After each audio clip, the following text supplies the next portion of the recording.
Well, good evening. It's been a long day, and I'm here to try to encourage you and perhaps even entertain you for the next 50 minutes at the end of this very busy, exciting day. I've been asked to reflect on my career and to begin with a story of my origins, the basis of my interest in microorganisms and in cells, how cells grow and divide and how they make the macromolecules that they use to survive. My family comes from Eastern Europe. My ancestors came from Moldova and Ukraine. And when I did a 23andMe genomic evaluation a couple of years ago, it turns out I'm 99.9% Eastern European Ashkenazi Jew. The 0.1% is, I gather, Neanderthal. That's all the rest of my lineage. I grew up in Southern California, where I was interested in the Los Angeles Dodgers and in other things, not necessarily in science. But when I was 12 years old, I received a toy microscope for my birthday. And for reasons that I don't really understand, I took a jar to a local pond and I picked up a bottle full of pond scum. I brought it back to my bedroom and I put a drop on a glass slide and I looked through the plastic lens of this microscope and I could not believe what I saw. Creatures that you can't see with the naked eye, swimming and crawling, interacting with each other, eating each other, bouncing into the edges of the slide. This was endlessly fascinating. But I realized that this was only a toy, and so I saved my earnings for a year or so for the princely sum of $100 in 1962.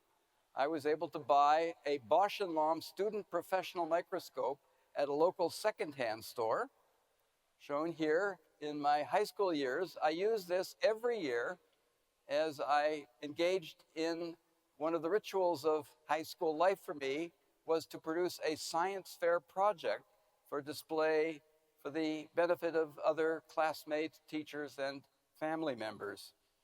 I was endlessly fascinated with things that I could see in this Bausch & Lomb microscope, but of course I put it away when I went to university because they had better microscopes.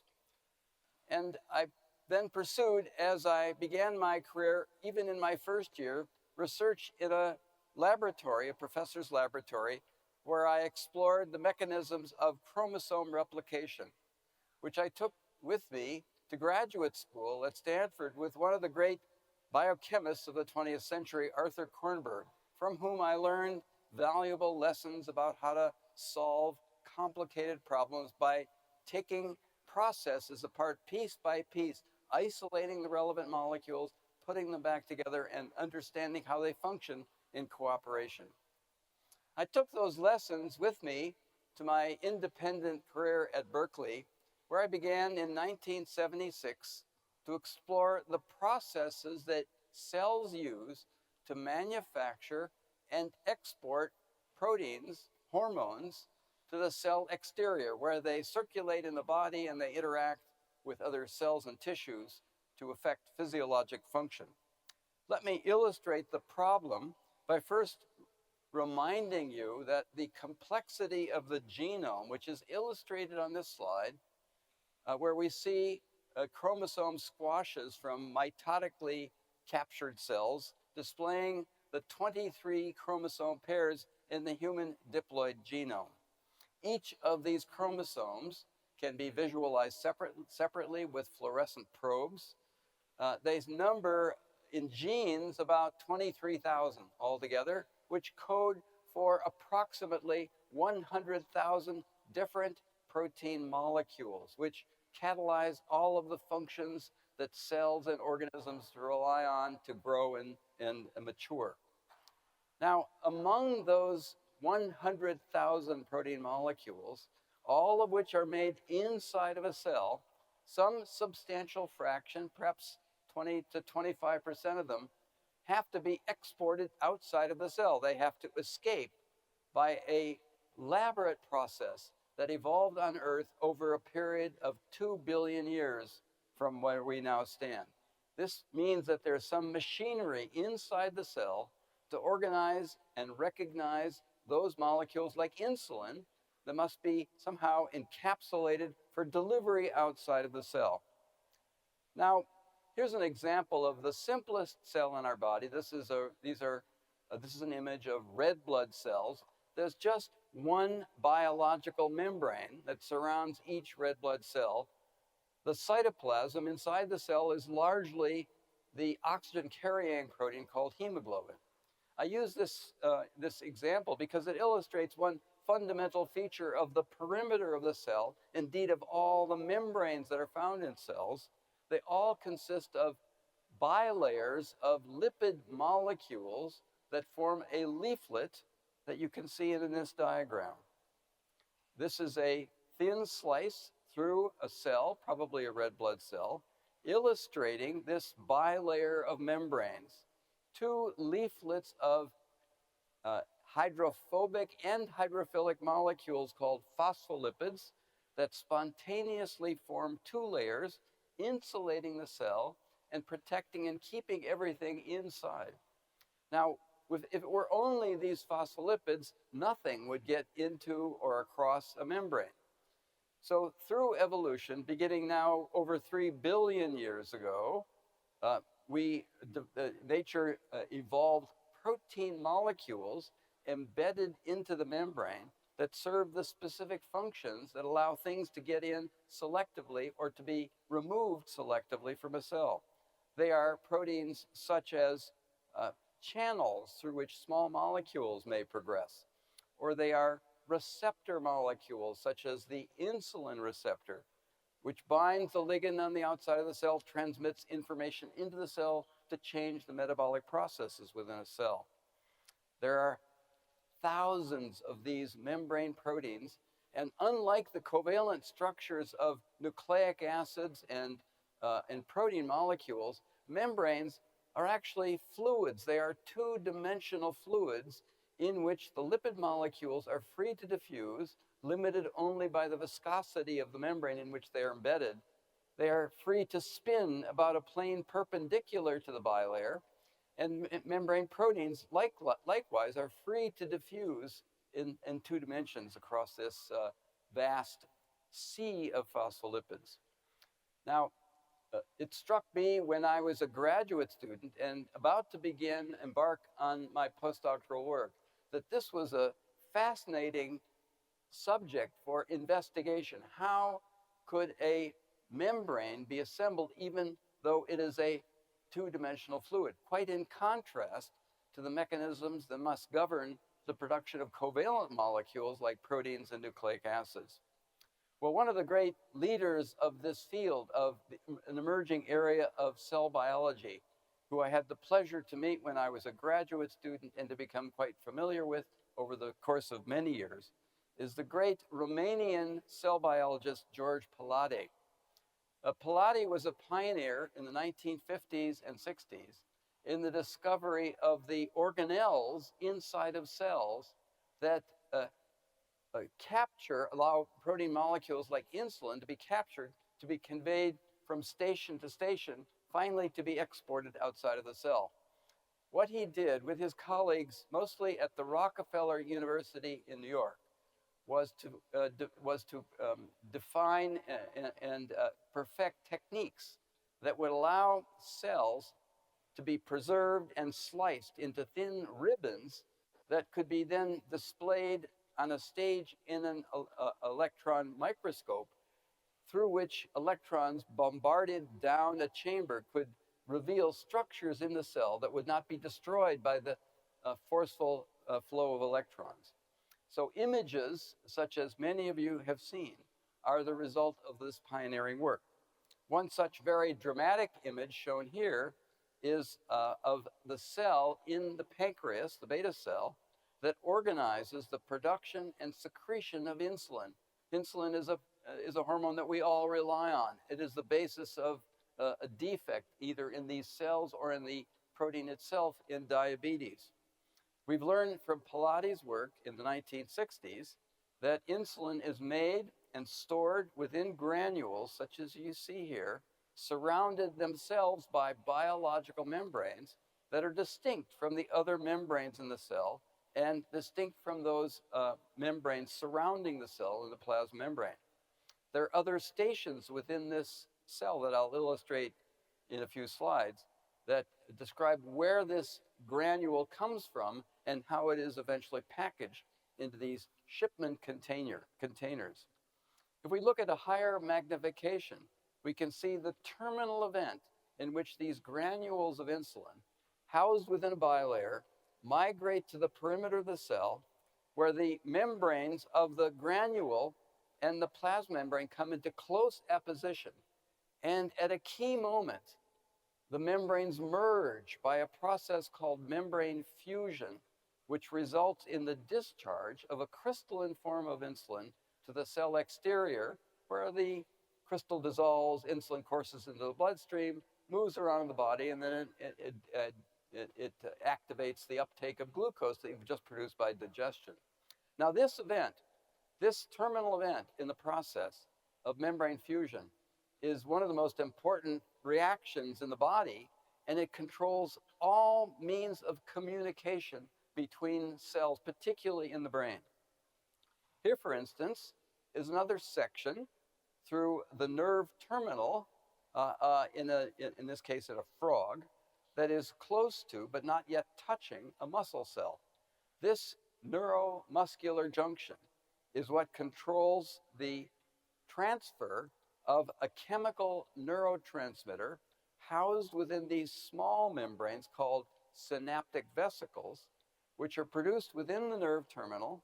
They diffuse to and dock, touching the cytoplasmic surface of the nerve terminal, awaiting a wave of depolarization that triggers a membrane fusion event that is complete within a microsecond to allow neurotransmitter to be secreted into the cleft in this gap called the synapse to target and activate channel receptors on the opposing membrane surface, in this case of a muscle cell, allowing the chemical information from the nerve cell to be transmitted to the muscle cell, causing the cell to contract.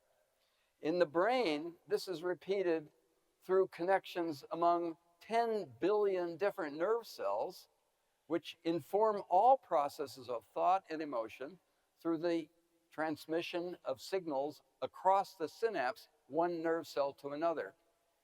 That membrane fusion event is the key event in the transfer of information in all of our thought process, in our emotions, and everything about us controlled by that very carefully targeted event.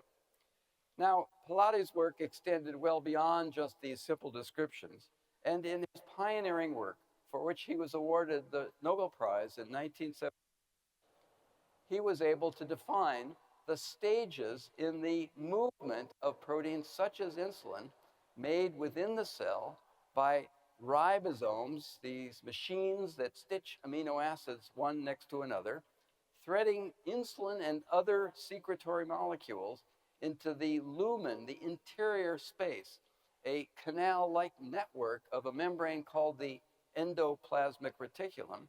And then molecules like insulin are conveyed from this initial station in the form of small vesicles that deliver content to the Golgi apparatus and eventually through granules to the cell surface. This was pioneering work, and I had the privilege of listening to Dr. Pilati give a version of his Nobel lecture at a meeting in December of 1974, just after he returned from Stockholm, having received his Nobel Prize. He delivered this to a greatly appreciative audience of the Society for Cell Biology in the US. And indeed, it was quite a triumph. But myself, having been trained as a reductionist biochemist under the leadership of a man such as Arthur Kornberg, I found this image to be, although elegant, quite unsatisfying. Because in 1974, at the peak of his career, and with the achievement of this discovery, we did not know a single protein or lipid molecule for any role in this process. No molecule had been ascribed a function. We didn't know how this process operated. we had no idea of the genes and proteins that control protein secretion. So when I had the opportunity to begin my career 2 years later as a faculty member at UC Berkeley, I decided to do something rather different than I had ever done before, and rather different than the field. The field of cell biology at this time was dominated by physiologists who studied animal models or cell culture of human or animal origin. But at the time, the experimental tools available to investigate molecular mechanisms in these cells and tissues was still rather primitive. What was not available at the time was the use of classical genetic tools that had been pioneered for microorganisms such as bacteria, and in eukaryotes by an organism that you all know and appreciate called Saccharomyces cerevisiae, baker's yeast. We know it for its power in brewing and in baking, but it turns out then and still to be an enormously valuable experimental tool to investigate processes that have been conserved through evolution, which evolved on Earth 2 billion years ago. This image is of an electron micrographic image of the yeast cell caught in the act of cell division. When a yeast cell is in a condition of nutritionally rich environment, and a decision is made to begin to divide, rather than dividing in half, the cell sends out a bud at a particular position on the surface of the mother cell. And during the 90 minutes or so that it takes a yeast cell to grow and divide, new material in the form of new membrane and cell wall is added specifically to the bud. When that bud grows to the size of the mother cell, a septum is set in place to allow the two cells to divide. And if the conditions of nutrition remain good, then the cells will continue to divide exponentially over the course of many hours to produce billions, indeed trillions of identical, both genetically and biochemically identical cells. Now, at the time, before I began, something was known about the process of protein secretion in yeast. For instance, it was possible to explore by thin section electron microscopy the organelles that can be found inside of a yeast cell. Not nearly as dramatic as the pancreatic beta cell. Nonetheless, there are organelles such as this, a vacuole, which is equivalent to the mammalian lysosome. There are elements of the tubules that comprise this structure, the endoplasmic reticulum. In other sections, you can see a typical nuclear envelope housing the yeast chromosomes.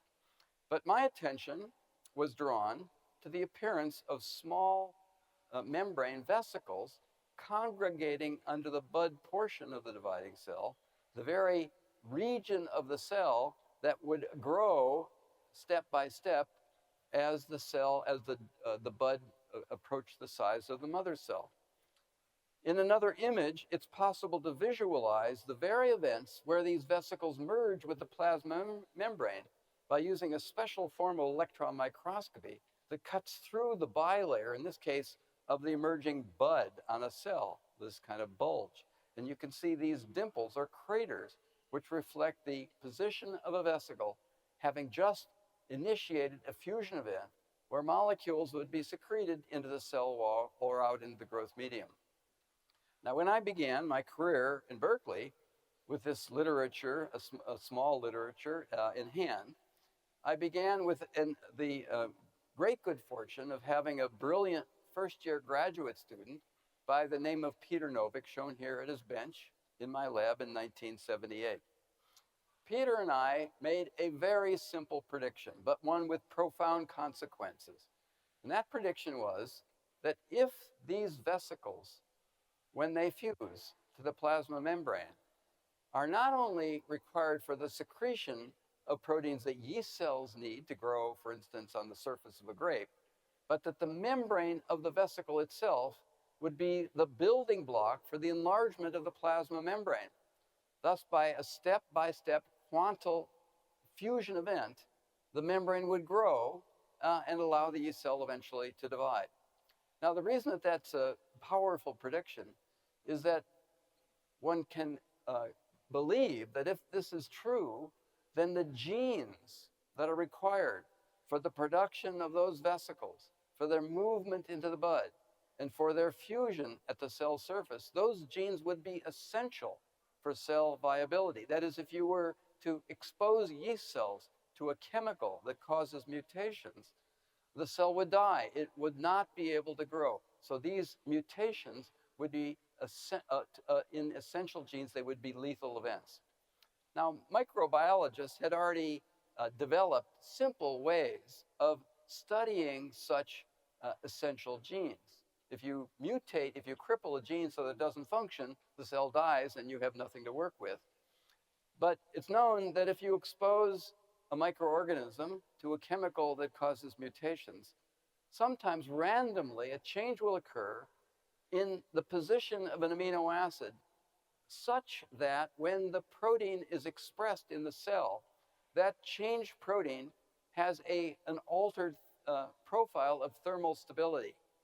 Mutations sometimes produce crippling events that allow the cell to function, let's say at room temperature, a low temperature, but one at which yeast cells can grow and divide, but will cause the protein to misfold or unfold, blocking its function and preventing the cell from growing at a higher temperature, let's say human body temperature. That range of temperature from 22 to 37 degrees is perfectly compatible with the normal growth of a yeast cell. But for a mutation that cripples the protein partially, very often it functions only at room temperature, but not at 37 degrees. Now, in about 1978, Peter Novick found the first such mutation and showed that when these cells were warmed to restrictive temperature, enzymes that should be exported outside of the cell build up inside of the cell. And just by chance, Dr. Pallotti was visiting Berkeley for 2 honorific lectures in our lecture series. I had the pleasure of reminding him that we had met when I was a graduate student and telling him about our work.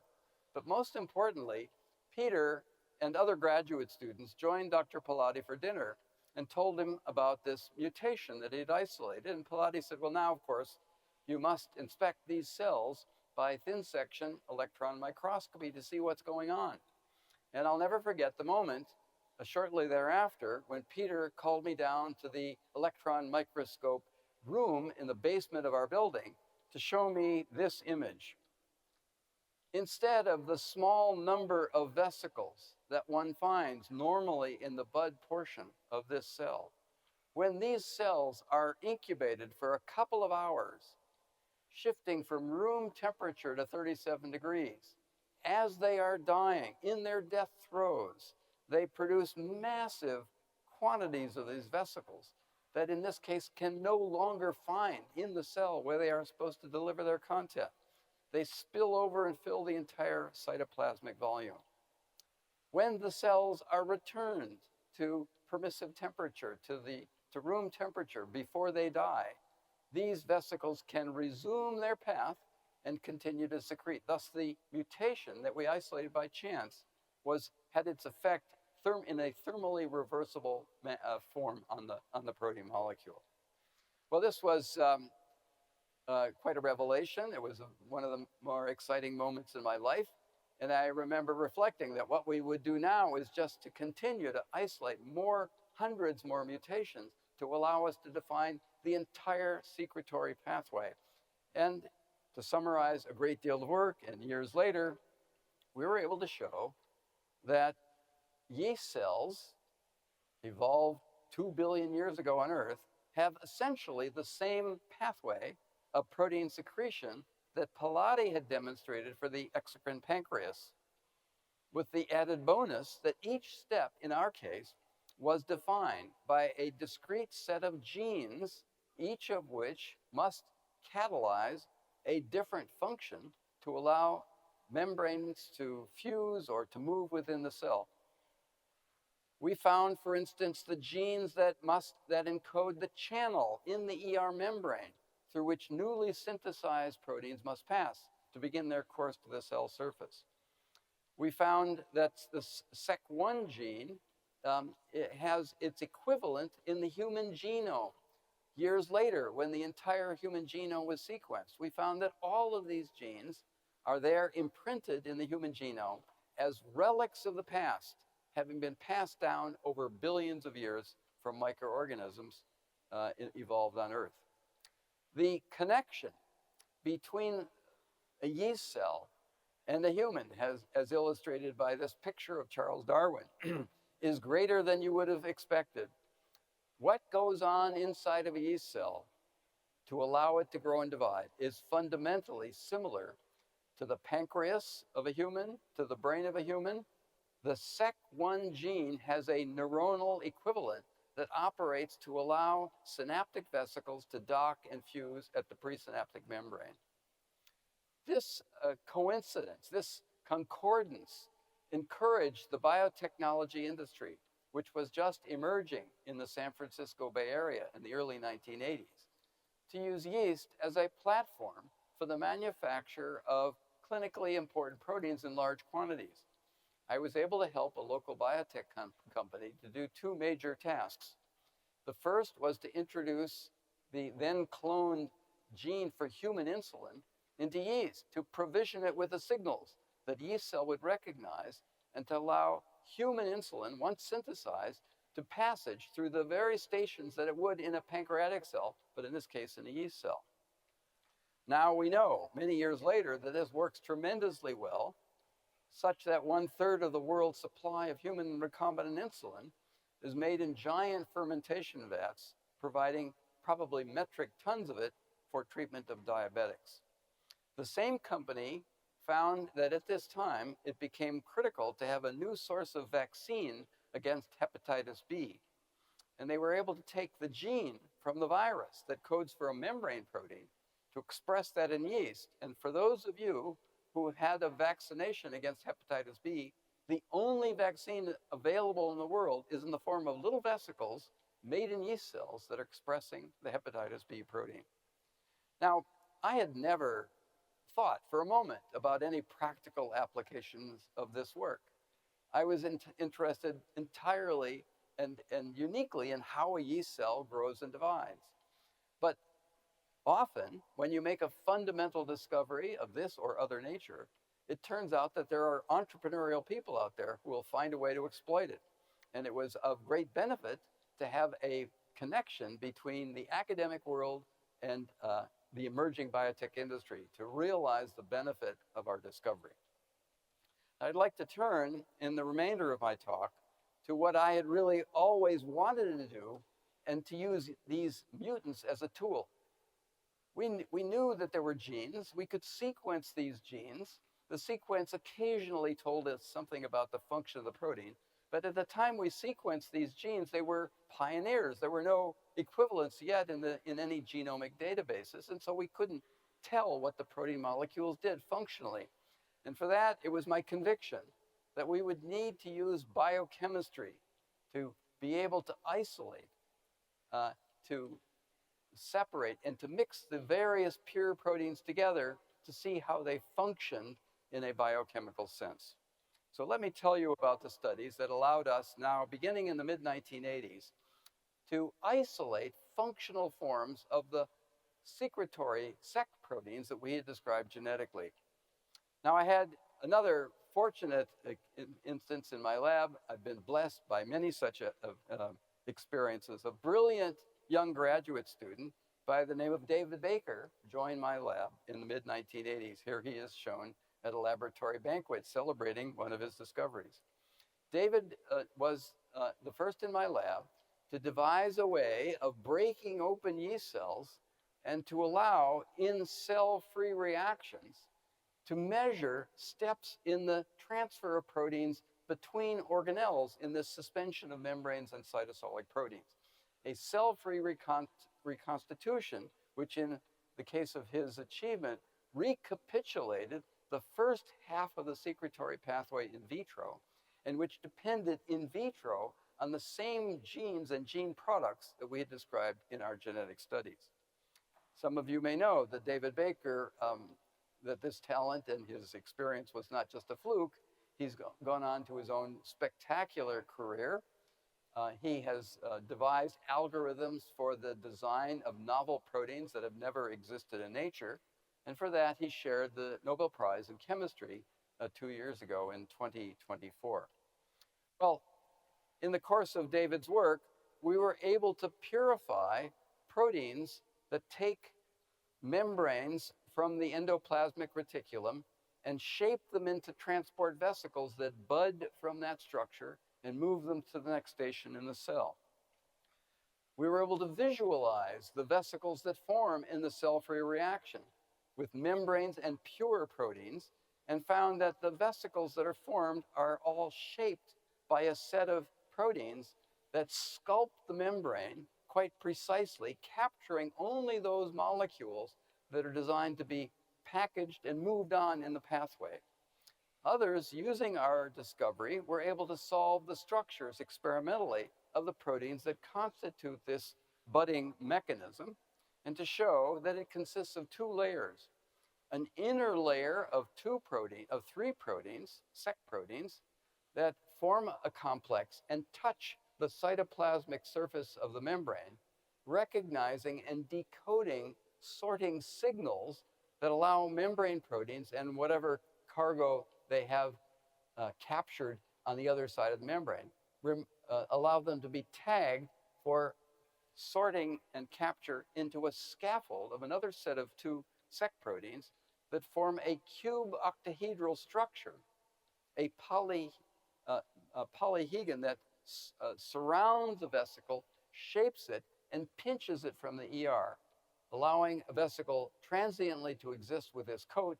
The coat is shed and recycled, and the event continues on for quite some time.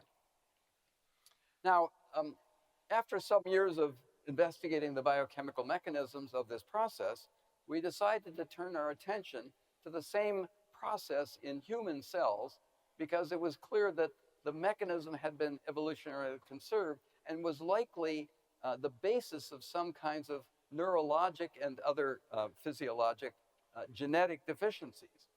And the first example of that came to our attention was when I had a call from a clinical pathologist, a geneticist, a human geneticist at Johns Hopkins University, Simeon Boygiev, who had been studying through a colleague in Saudi Arabia, a Bedouin family with a rare craniofacial disorder.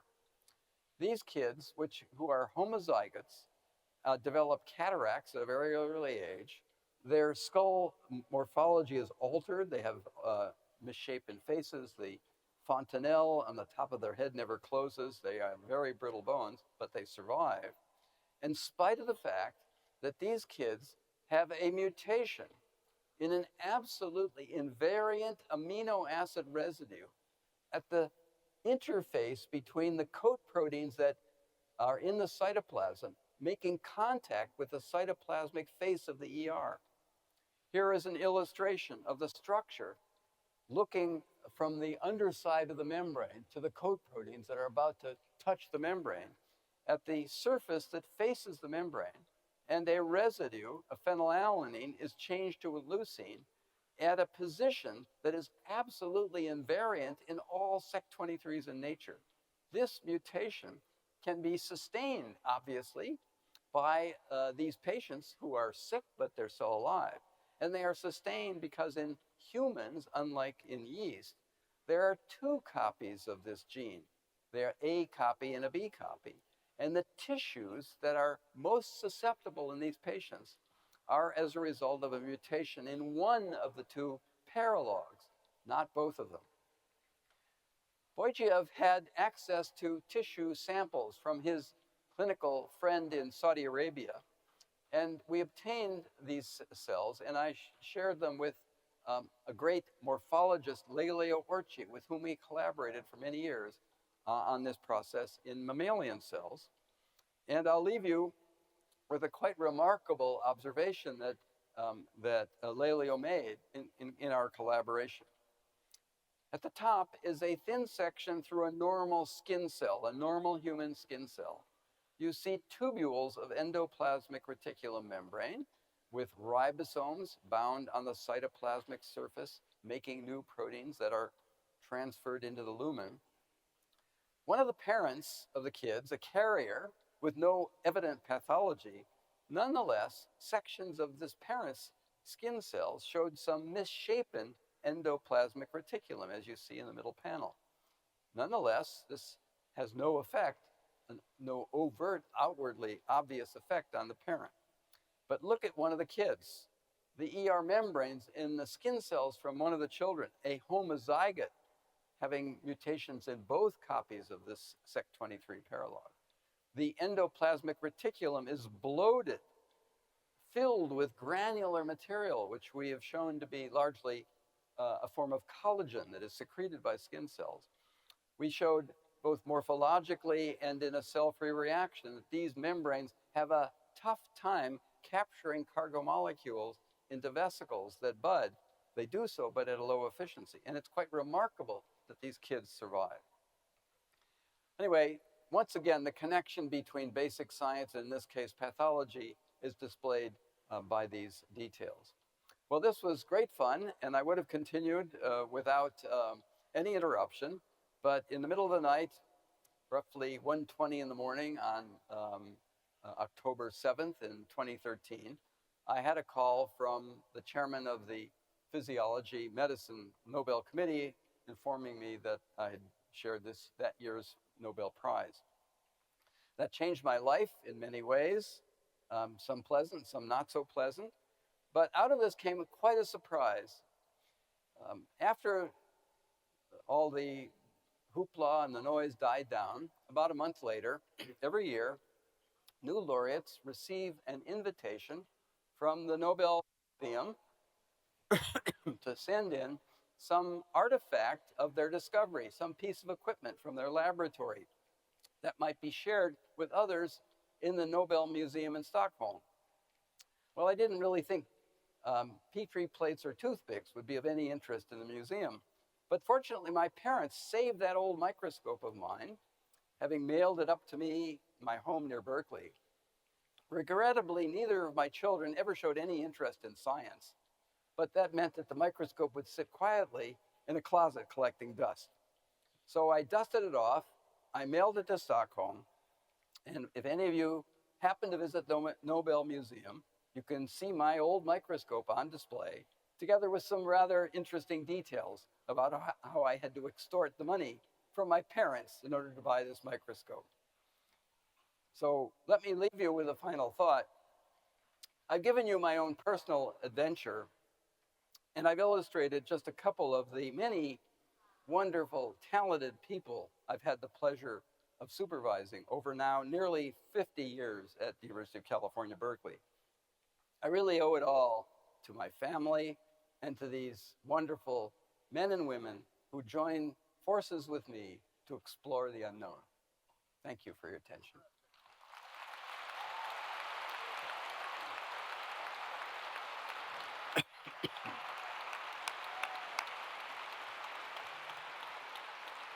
That was really brilliant. Thank you so much, Randy. And I think you are really, really a role model for everybody, how you went through your career difficulties, challenges, and to discover something which is highly important for the society. Thank you for that.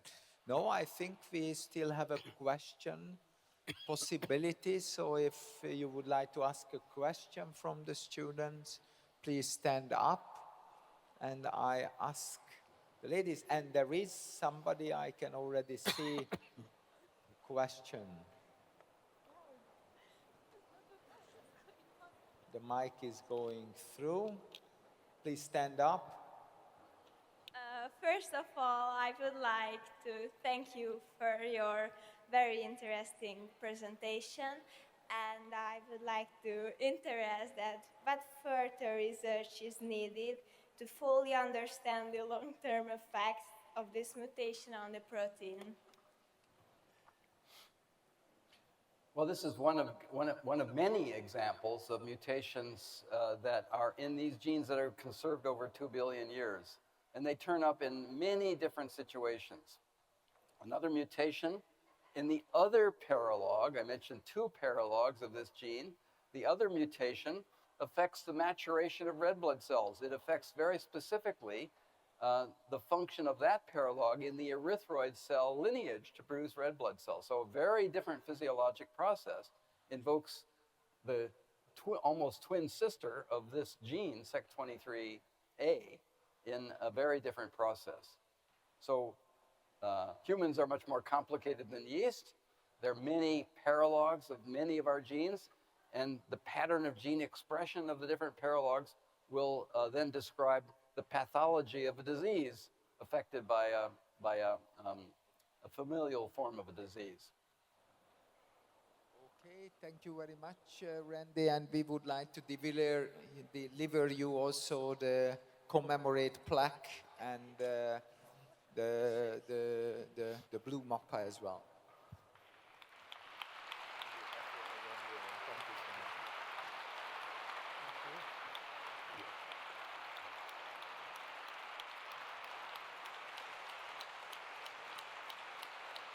Thank you.